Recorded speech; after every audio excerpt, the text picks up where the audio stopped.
देखिए, चुनावी समय है और चुनाव का बाजार भी गर्म है, क्योंकि मैं आपको बताऊं 2024 और 25 दोनों लगातार चुनाव होने हैं।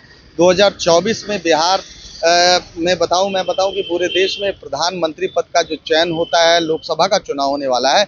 वहीं 2025 में बिहार विधानसभा का भी चुनाव होना है।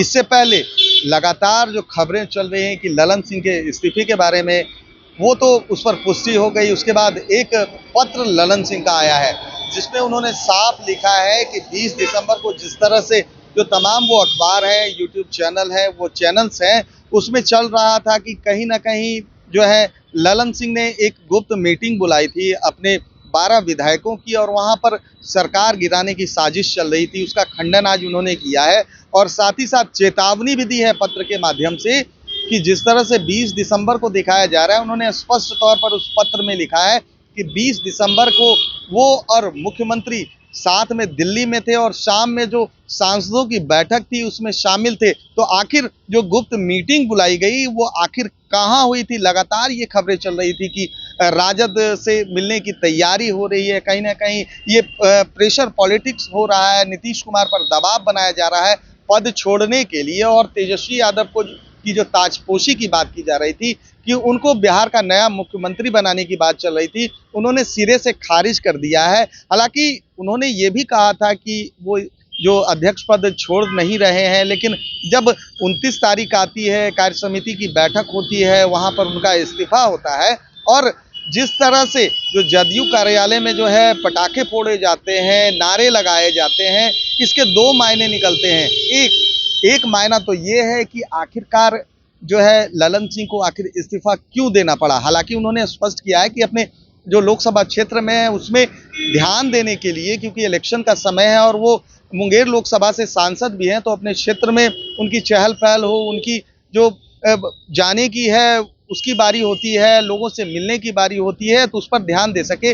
वहीं जो पटाखे फोड़े गए और जो नारेबाजी की गई, नीतीश कुमार जिंदाबाद के नारे लगे, कहीं ना कहीं बहुत सारे मायने निकालते हैं। लगातार जो मीडिया में खबरें चलती रहती हैं, चाहे जो नेता हैं उनके, हालांकि उन्होंने ऑन कैमरा तो नहीं कहा है, लेकिन वो कहते हुए नजर आते हैं कि ललन सिंह जब से अध्यक्ष बने थे एक तरह से डिक्टेटरशिप हो गई थी। किसी से भी मिलने का समय उनके पास नहीं था, अगर कोई मिलता भी था तो समय लेकर जाना पड़ता था, जैसे मुख्यमंत्री से मिल रहे हों। और जो पार्टी की बात की जाए जदयू की, तो वहाँ दूसरे नंबर के नीतीश कुमार के बाद उन्हीं का नंबर आता था। तो कहीं ना कहीं सब लोगों में ये भय पहले ही से था। और जो हवाएं चली, जिस तरह से ये कहा जा रहा था कि जो ललन सिंह है 12 विधायकों के साथ हो सकता है कि राजद की तरफ मूव कर जाएं, तो उन्होंने साफ तौर पर खारिज किया है। और उन्होंने चेतावनी, वो तमाम जो समाचार पत्र हैं, वो चैनल्स हैं, वो मीडिया के जितने भी लोग हैं, उन पर उन्होंने एक चेतावनी भरा पत्र लिखा है।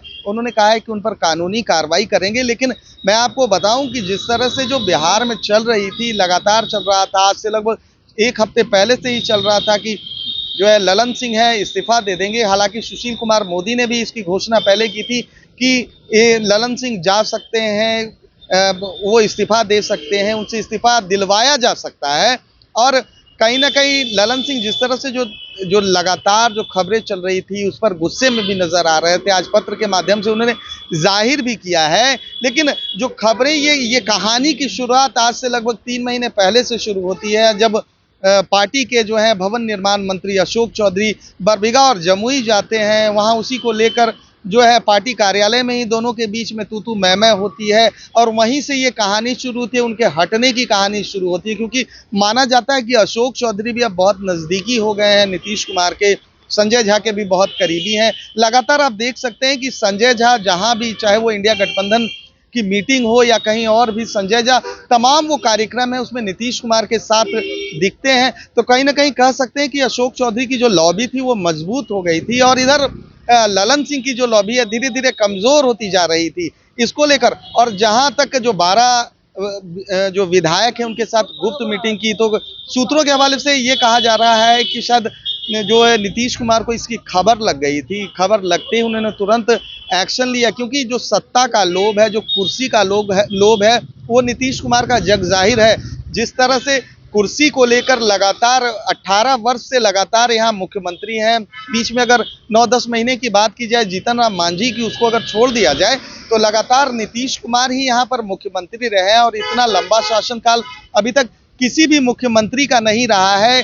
तमाम चाहे राजद भी के लोग भी, हालांकि तेजस्वी यादव ने इस पर बयान दिया है कि हमने जो राजकर्मी का दर्जा दिया है उसको लेकर ये तमाम जो इलेक्ट्रॉनिक मीडिया, प्रिंट मीडिया ये खबरें चला रहे हैं ताकि वो जो मुद्दा है गायब हो जाए। लेकिन कहते हैं कि धुआं वहीं से उठता है जहां आग लगती है, तो वो धुआं जो है फिलहाल ये लग रहा है कि जदयू के अंदर से उठती हुई दिख रही है। फिलहाल अभी तो सब लोग मौन है, कुछ बोलने से परहेज रख रहे हैं।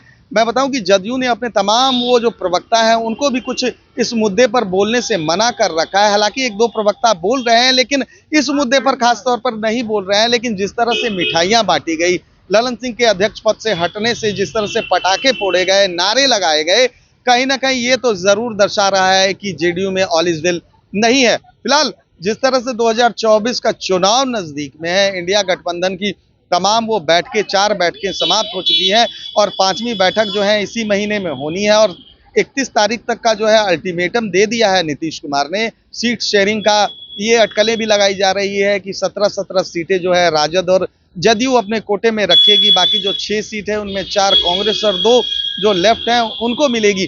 लेकिन उससे पहले ये बड़ी खबर थी कि आखिर जदयू में क्या वाकई ऑल इज वेल चल रहा है। हालांकि नेता तो कह रहे हैं कि ऑल इज वेल है, लेकिन हमें ये दिखाई दे रहा है कि ऑल इज वेल नहीं है। और उस पर से ललन सिंह की जो चिट्ठी आई है, कहीं ना कहीं ये जरूर इशारा कर रहा है कि वो बौखलाए हुए हैं इस अपने निर्णय से, चाहे उन्होंने इस्तीफा दिया हो या उनको हटाया गया हो। लेकिन अभी तक तो मान के यही चला जा रहा है कि 2024 में क्या पार्टी जदयू में सब चीज ठीक ठाक रहेगा। अगर आपको हमारी खबर अच्छी लगी हो तो इसे लाइक, शेयर, सब्सक्राइब करना ना भूलें और हमारी जो परिचर्चा है, हमारी पॉलिटिकल एनालिसिस है, उसे जरूर देखें।